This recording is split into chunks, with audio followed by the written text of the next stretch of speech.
Fala galera intensiva, meu nome é Ivens, sejam bem-vindos a mais um Fisioterapista.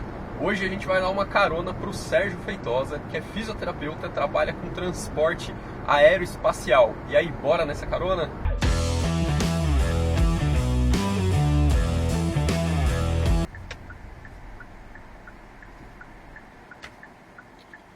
Sérgio meio perdido aí.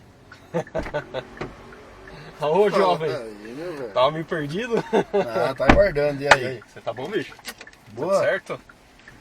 O cara já chegou a caráter. Opa, embarcar nesse aqui não pode ser assim. Pra representar. Isso aí, Pronto, meu. saímos aqui do cruzamento ali, os carros entrando perigosamente. Aí não dá, a ansiedade dos caras entrarem ali é muito grande, bicho. Aí periga ocasionar um transporte, hein? Não podemos, tem que estar sempre estável e seguro. O passageiro ou o paciente. Não é? Rapaz, vamos começar então já daquele início. Se apresenta pra galera, fala quem você é, de onde você veio, o que você faz. Isso aí, pessoal. Sou o Sérgio Feitosa, sou fisioterapeuta desde 2007, sou formado aí pela Universidade Metodista, no ABC. Venho desde então trabalhando área hospitalar, né? Então, desde que me formei, sempre atuei em UTI e emergência, adulto e pediátrico. Então, já de 0 a 100 eu falo que é minha paixão. A emergência, a adrenalina, então, ela é fantástica com relação a isso. E venho aí batalhando todos esses anos aí para aprender um pouco mais sobre a fisioterapia na urgência e emergência, né? Boa. Vamos começar com aquela pergunta crucial para o nosso tema de hoje, né? O que é a fisioterapia aeroespacial, mano? Essa pergunta aí o pessoal gosta também de fazer para mim no dia a dia, porque é interessante, você fala fisioterapia e transporte aeroespacial. Fala, meu, será que ele fica dentro de uma nave, aeronave, né? Aeronave sim, não nave espacial. Tá trabalhando com Elon Musk? Então, será que o Elon já tá formando a equipe dele e o Sérgio já tá nessa pegada? Mas hoje a fisioterapia, ela veio depois da pandemia, durante a pandemia, né, em grande destaque nos transportes paciente crítico. Então foi uma coisa que para mim trouxe grande alegria poder participar inicialmente de uma equipe em que o fisioterapeuta foi inserido por conta da gravidade dos pacientes. Então nós pudemos nesse tempo aí trazer a fisioterapia para os ares.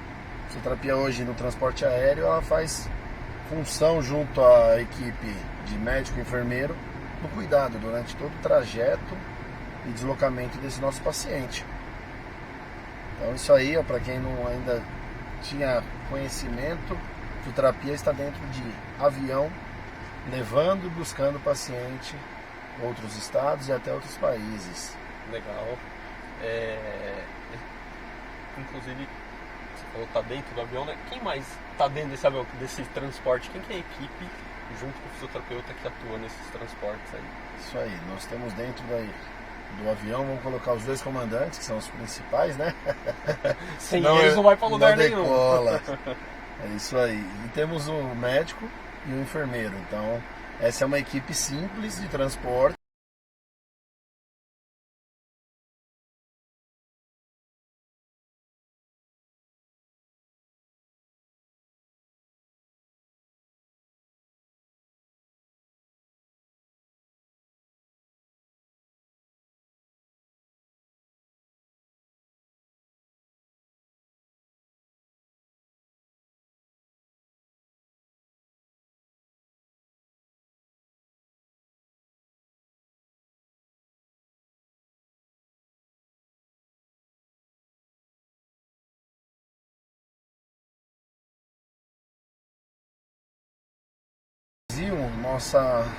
Nossos helicópteros, né, nossas asas rotativas, é o nome que a gente utiliza, são pequenos, né, então são aqueles esquilos. Então ele não comporta uma equipe muito grande. Você olhando o Águia de São Paulo, quando faz um socorro, tem um enfermeiro, médico, um comandante, muitas vezes fica a perna do paciente para fora, dependendo do tamanho do paciente.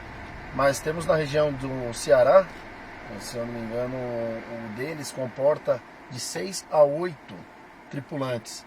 Então é um projeto que eu falo que a fisioterapia poderia já começar a se interessar e encontrar isso como uma forma de nicho de mercado, né? Então, vamos tentar expandir aquilo que o Sérgio e os demais físios que fazem transporte hoje iniciaram há uns anos atrás. Ó, se tiver muito calor aí, você avisa que eu aumento o ar, porque eu tô sem manga aqui, né? O cara não tá de macacão completo aí, né? Tá acostumado aqui. Pra dar um calor. Porque a temperatura interna tá agradável. Difícil é você ficar de macacão quando você tá no Nordeste, no Norte, realizando o transporte, né? Então você pega uma variação climática muito alta, saindo de São Paulo com 18, 19 graus, chegando em Teresina, no Piauí, meio-dia, 40 graus.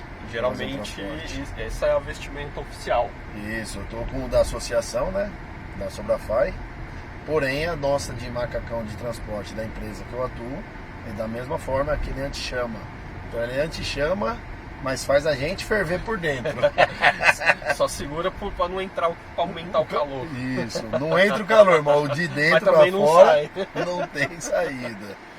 Cara, e por falar nisso, eu chamei a atenção do macacão justamente porque eu falo da Sobrafai, né?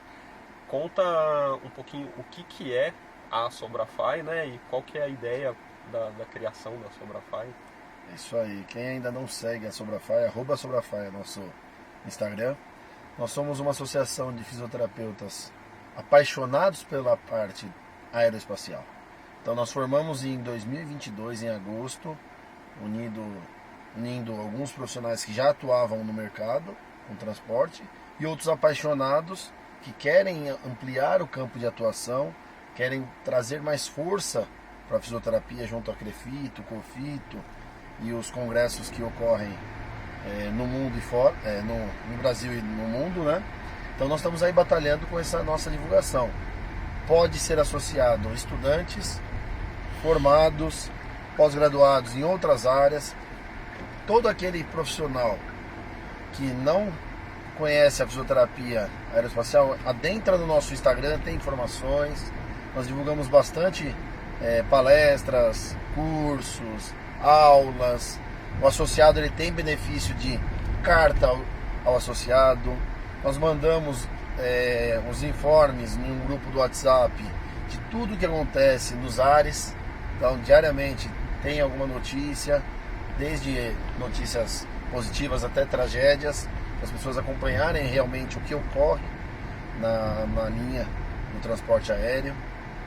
E temos aulas bimestrais com especialistas, então especialistas de fisiologia de voo, ventilação, pessoal que quer conhecer um pouco de cada área de atuação. Em ECMO vai ter uma aula? Vai ter uma aula em ECMO para só associados. E o custo é baixíssimo. Legal. Acho que você não falou, né? Mas a Sobrafai é a Associação Brasileira de Fisioterapia Aeroespacial. É isso, né? Eu não traduzi, né, uma Sobrafai, me perdoe, pessoal. É que você tá tão acostumado que fica prático no automatismo, né? Passa direto, né? Mas é bom dar uma relembrada pra galera aí que ainda não conhece. E cara, qual que é a diferença basicamente entre a fisioterapia convencional e a fisioterapia que é feita no aeroespacial? Então, quando a gente fala em transporte, a primeira coisa é que a fisioterapia de transporte não é uma fisioterapia de tratamento, e sim de estabilização e de forma de levar esse paciente ou buscar ele de algum local para deslocar a outro, que ele se mantenha com seus sinais vitais estáveis ou melhore até. Não é que nós vamos promover a melhora, parte pulmonar, parte de oxigenação, correções gasométricas. Porém, nós estabilizamos o paciente. Então, nós não vamos, dentro de um voo, titular uma PIP, fazer um cálculo de drive pressure para ajustes rápidos em um transporte curto, porque isso aí dentro do nosso formato de trabalho geraria uma repercussão muito rápida para o paciente com o manuseio de maca, de entrar a bordo do avião, descer do avião, colocar dentro de uma ambulância, movimentação. Então ele já sofre com isso inúmeras alterações. Então eu falo que a fisioterapia do transporte ela é para estabilizar e otimizar ganhos pequenos. Quais nesse cenário todo aí que você falou, né? Quais são os principais desafios então que vocês enfrentam aí no dia a dia? Então, aí tem essa parte, como eu falo, os pacientes, quando quem atua já atuou durante muito tempo dentro de uma UTI, o paciente é muito lábil ao simples banho, né? Aquela troca de fralda, e aqueles que já são os velhos da fisioterapia falam aquele banho da morte, né? Aquele banho que vira o paciente com... Temido. Exato, com grande voracidade, né? Eu falo que dentro de um transporte, o paciente, qualquer que seja o manuseio, ele vai repercutir. E quando trazemos isso para um ambiente aeroespacial, ou seja, um ambiente hipobárico, onde tem oscilações da pressão atmosférica, concentração de oxigênio, isso aí traz ao paciente uma questão de uma atenção maior necessária, porque ele vai descompensar dependendo da patologia. Então o fisioterapeuta que está no transporte, ele tem como grande desafio diário aí em um transporte promover a estabilização e prever alguma alteração que possa ocorrer. Então nós temos que trabalhar o presente, sabendo do passado que ele já foi tratado até então a nossa chegada, e promover algo para ele até o futuro da entrega dele no destino, que estabilizar ele dentro do quadro clínico gravíssimo que ele se encontra. Como a gente está falando de transporte aéreo, e a gente sabe que o ar, a atmosfera sofre mudanças conforme a altura que a gente está chegando, né? E a gente está falando que a gente está transportando um paciente com oxigênio, ventilação mecânica, tem várias coisas que envolvem isso. Como que os principais cuidados que a gente tem que ter com oxigenoterapia, ventilação mecânica quando a gente faz esse transporte aéreo? Legal. Sim, mesmo quando nós falamos do ambiente hipobárico, né, que a questão da pressão atmosférica, ela sofre alteração, a concentração de oxigênio, conforme ela ocorre a elevação, né, da cabine, por mais que seja um ambiente pressurizado, as cabines são pressurizadas na grande maioria dos trajetos longos, mas as cabines que não são pressurizadas trazem maior repercussão ao paciente, né? Com isso, quando a gente fala do oxigênio, a primeira coisa que a gente tem que lembrar é que os pacientes eles vão necessitar, por um problema pulmonar, às vezes, de um dispositivo de oxigenoterapia. Nós, no transporte, nós utilizamos do que? Da base. Ele já vem utilizando do catéter, como exemplo. Quantos litros? 2 litros, 3 litros. Saturação como está? Está limítrofe? Está com uma saturação alvo adequada? Para que dentro do transporte a gente ajuste o mínimo possível. Porém a repercussão ocorre, porque a altitude vai influenciar. E nisso a gente otimiza a questão de 20%, 30% do que ele está utilizando. Isso aí falando do catéter. Então está no catéter a 3, 4 litros, nós colocamos uma máscara. Para que essa máscara forneça um ajuste adequado, então acima de 5, 6 litros, que promova o conforto e dentro das manifestações por conta da altitude, ele não tem uma repercussão negativa ao quadro. Já no nosso paciente entubado, nós otimizamos o que? A FI. Então a FI ela é incrementada e quando a gente fala de um incremento, a gente pensa também na questão do manuseio. Então eu sempre, por paciente, ele pode estar com 30% de FI. Eu coloco a 100% ao chegar no hospital para poder organizar meu paciente, conseguir com isso deixar ele estável para o transporte, trocas de maca, troca de fixação que a gente faz, todo o procedimento de cuidado do clearance mucociliar, fixação daquela double check dela para não perder, com risco de uma extubação acidental em voo, que é um risco muito grande pelo espaço interno que nós temos. Então isso aí é uma coisa que eu sempre mantenho a 100%.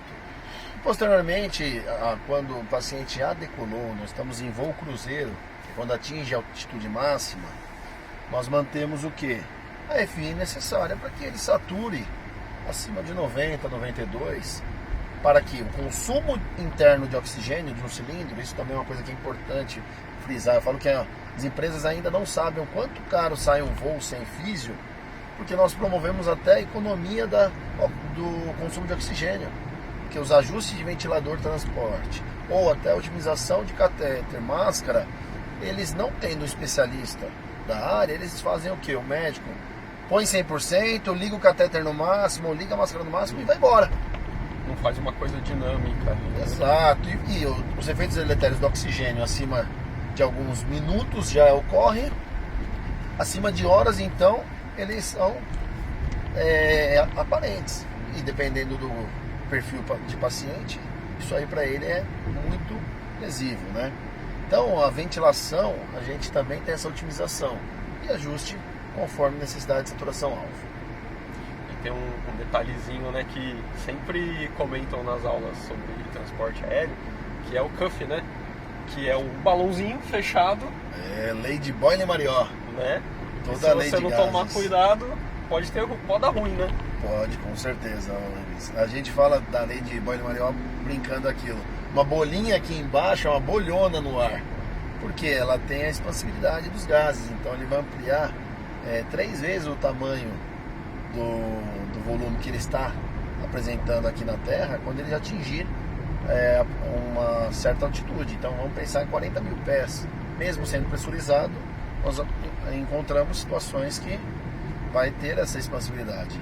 Pneumotórax, da mesma forma. Então, quando o cuff em ar, nós orientamos e instruímos a retirada desse ar e nós injetamos água destilada. Então, nós inserimos água destilada no local onde seria o ar, porque ela não muda o formato conforme ocorre a altitude.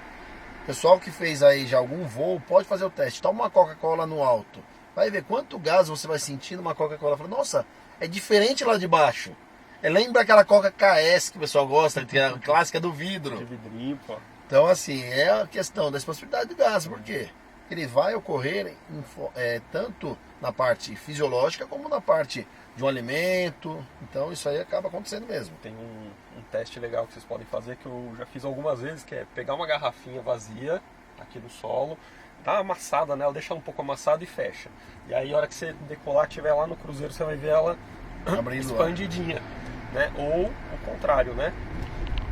Dá pra vocês fazerem isso durante o voo aí, que vocês vão ver o efeito, né? Ou mesmo quando a comissária distribui lá os petiscos, você vai ver o pacote, ele tá meio estufado. Saquinho sempre cheio. Tá estufadinho, né? E aí quando chega aqui no solo, você trouxer ele fechadinho, ele dá uma diminuída. Você pensa que tá cheio de lanche ou de pipoca. Nossa, tá cheião. Quando abre... É só 6 gramas de pipoca. Que só isso? mesmo. Essa aí, meu, essa do voo, acho que é da Azul, meu Deus. 6 gramas de pipoca, eu falei assim, não alimenta o cara desse tamanho como eu, bicho. Mas tudo bem, né? E quem quiser ver sobre o cuff, inclusive eu tenho um vídeo, um fisioterapista de um artigo que eles estudaram diversos métodos de insuflar esse cuff para ver qual que era o melhor para monitorizar o transporte durante o transporte. Então dá uma olhada aí, coloca aí, acho que é cuff, transporte aéreo, alguma coisa aqui no canal que vocês vão achar, ou deixo o cardzinho aqui também para vocês clicarem aí. Esse eu vi, hein? Foi legal, bem legal o artigo. Legal, tem uns artigos interessantes sobre essa área aí. Cara, você falou de extubação né, não programada aí durante o voo, aí pode acontecer. Como que é lidar com situações de urgência e emergência aí durante o transporte?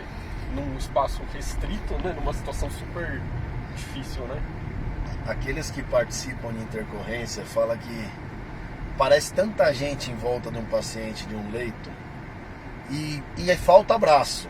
Você imagina a gente trabalhando com 6 braços dentro de uma aeronave que são Lears pequenos, o espaço interno não é de grande espaço, então o paciente sempre vai estar ocupando 3 lugares com essa maca. Então a estabilização desse paciente prévia a embarcar ele na aeronave, ela tem que ser muito bem organizada com a equipe. Então a parte da enfermagem tem que estar muito alinhada com a equipe médica, parte de sedação, parte de drogas, checagem de sinais. A fisioterapia tem que estar com a ventilação muito bem ajustada para que evite qualquer que seja descompensação gasométrica, alteração de pH, questão da parte de higiene brônquia também, porque mobilizou esse paciente absurdamente durante esse transporte do hospital até o aeroporto. E aquilo, se o paciente não está entubado dentro de uma UTI e a gente vai transportar, tem que ser uma prévia avaliação, com uma tomada de decisão muito precisa. Porque entubar ele no leito, dependendo da situação, do perfil do paciente, do pescoço do paciente, da patologia do paciente, já é um risco a ele. Imagina dentro de uma aeronave, em que eu tenho 1,80 m, eu não consigo ficar de pé, eu fico inclinado, então teto dela máximo bate 1,50. Uma intubação ali, de joelho, é que nem o pessoal do SAMU que acaba fazendo às vezes na via pública, sem iluminação. Mas nós, como nós somos transporte, não resgate, nós sempre vamos precaver de situações como essa. Então, é muito precisa a avaliação, é uma checagem muito intensa da nossa parte antes de tirar o paciente do hospital. Legal.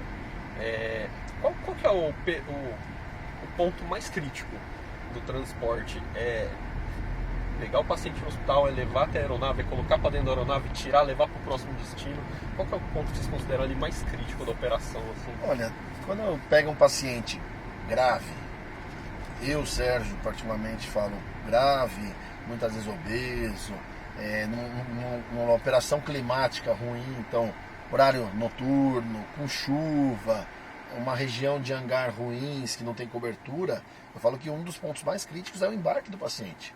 Porque nós temos uma limitação de pessoas, então somos nós 3 mais os 2 comandantes, sendo que 2 ficam dentro da aeronave para auxiliar receber esse paciente. Então resume-se a 3 pessoas embarcarem com ventilador, bombas de infusão, desfibrilador / monitor, muitas vezes dreno, circuitos, todos os dispositivos que possam se encontrar nesse paciente em meio a toda essa situação que eu ilustrei, chuva, escuro, paciente obeso, os equipamentos são pesados, é uma rampa de embarque.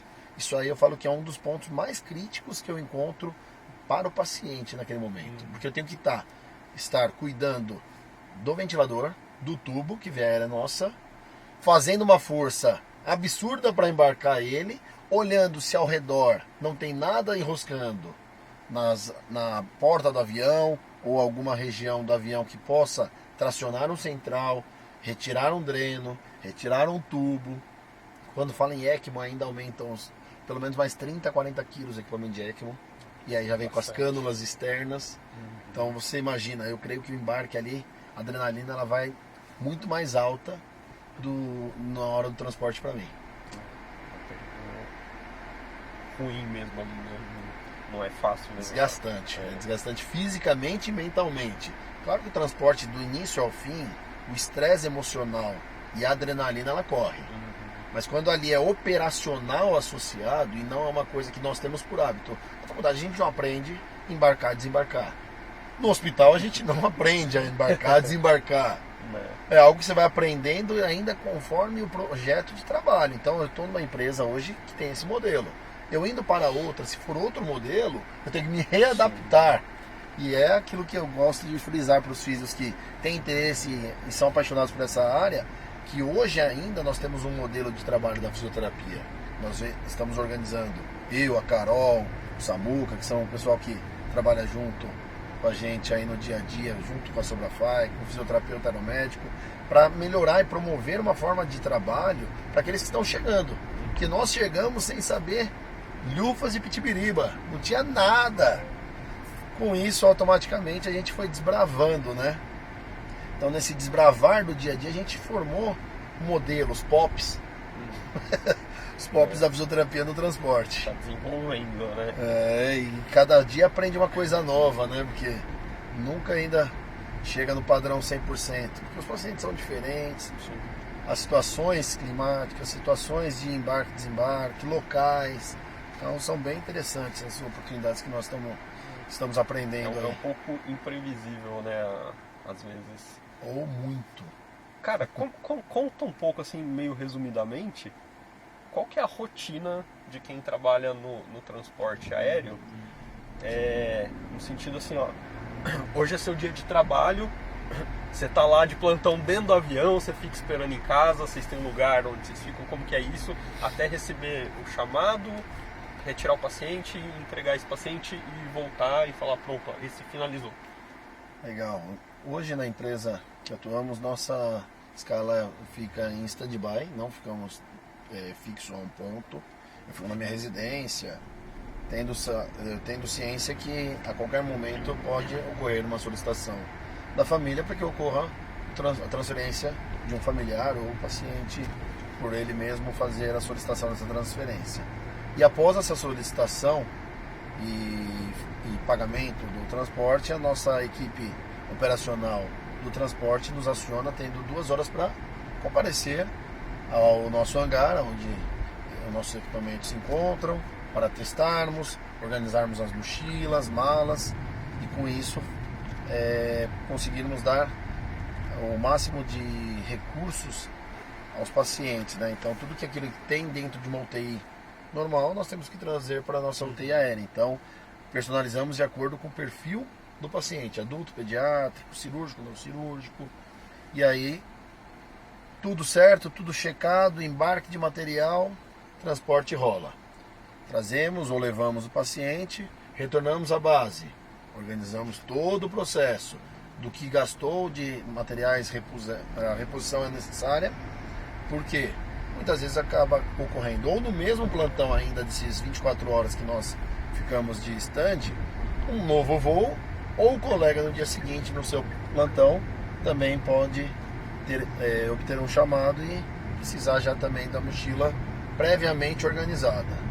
Então nós temos em 24 horas possibilidades de 1 até 3 voos, dependendo que se é um voo curto, a gente consegue até 3 voos num dia realizar esse processo. Então vocês fazem hoje um esquema de 24 horas de plantão. Isso, 24, porque 12 horas não é suficiente para um transporte. Dentro de um processo de sair, montar e transportar. E vocês fazem quantos desses por semana? Tem um limite?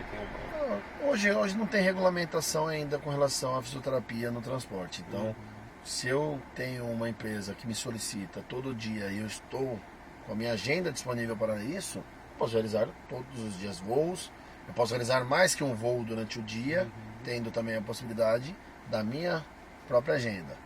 Eu falo que é bem desgastante a questão do transporte. Fisicamente, você decolar e pousar durante 2 voos seguidos, o seu organismo ele sente.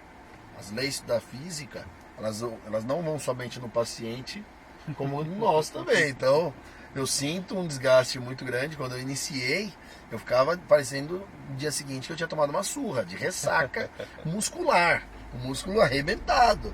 Porque até o ajuste fisiológico do meu organismo sentir isso e entender que seria uma rotina, acabou sendo uma coisa bem interessante. Aquela pressão dos ouvidos, aquela questão de zumbido, dependendo da aeronave, isso aí é uma coisa que também interferiu bastante. Então é uma coisa que o físio pode, mas existem até a parte de onde não vai prejudicar a saúde dele. E o desempenho no fim das contas. Com certeza, porque automatismo não adianta, né? Fazer um plantão de 24, 36, você fala assim, pô, é igual de um de 6 horas? Não é. Sua atenção ela vai se perdendo, o seu organismo vai mudando o seu foco, você muitas vezes vai perdendo e não percebe a sua linha de raciocínio, as suas tomadas de decisão, né? E para quem tem interesse assim, em conhecer mais dessa área, trabalhar nessa área, qual que é o caminho, né? Tipo, o cara que saiu da faculdade está pronto ou é melhor ele seguir um caminho, assim, fazer algumas coisas para se preparar? Olha, eu sou muito favorável àqueles que estão se formando entrarem no mercado de trabalho o quanto antes, mas para a área do transporte de um paciente crítico, a experiência, a expertise de uma pós-graduação hospitalar, uma experiência de plantões em sala de emergência, em UTIs com gravidade, ela vai te trazer uma bagagem muito grande para que no seu dia a dia você consiga em um transporte solucionar os problemas que possam ocorrer, as intercorrências durante o voo ou antes do voo, até mesmo nos outros hospitais. Porque você não sabe, é uma caixinha de surpresa o paciente que você vai encontrar. Então eu posso ir buscar um paciente super tranquilo que não apresenta nenhuma alteração, mas eu posso posso ir buscar um paciente que apresenta inúmeros fatores de risco, mais as comorbidades, mais a patologia que está ali naquele momento sendo a causadora da internação. Então assim, para vocês que gostam e imaginam que essa área seja para vocês, adrenalina a todo tempo, busca a questão da especialização, a experiência, 1, 2, 3 anos ralando aí, você vai estar preparado, porque no ar não tem internet, Wi-Fi, para eu mandar um WhatsApp falando assim... Não dá pra pesquisar no Meu, Google. me ajuda aí, grupo dos físicos. Como que eu corrijo essa gaso aqui, ó? O paciente descompensou. Eu não consigo, né? Pegar no Google, inteligência artificial, lá não tá funcionando. Na empresa não colocaram Wi-Fi no meu voo. Então, aquele leque A, B, C, D de possibilidades que a faculdade e a vida nos ensina, né? Legal. Basicamente, então, assim, o cara buscar uma pós aí, talvez em UTI ou urgência e emergência, que são as áreas que lidam com paciente crítico, e depois direcionar aí para transporte. Isso, vai ralando, entra nas ambulâncias, às vezes fazer um transporte que aparece aí, alguns hospitais põem o físico para fazer uns transportes, para balançar, pra você sentir um pouco de ânsia do balanço, adrenalina, saber calcular o quanto de oxigênio você está ofertando para o seu paciente, para ver quanto que o cilindro tem, quanto que isso dá em horas, se é o suficiente, que tudo isso a gente estima, né? Eu consigo fazer um valor estimado de quanto eu vou gastar durante um voo.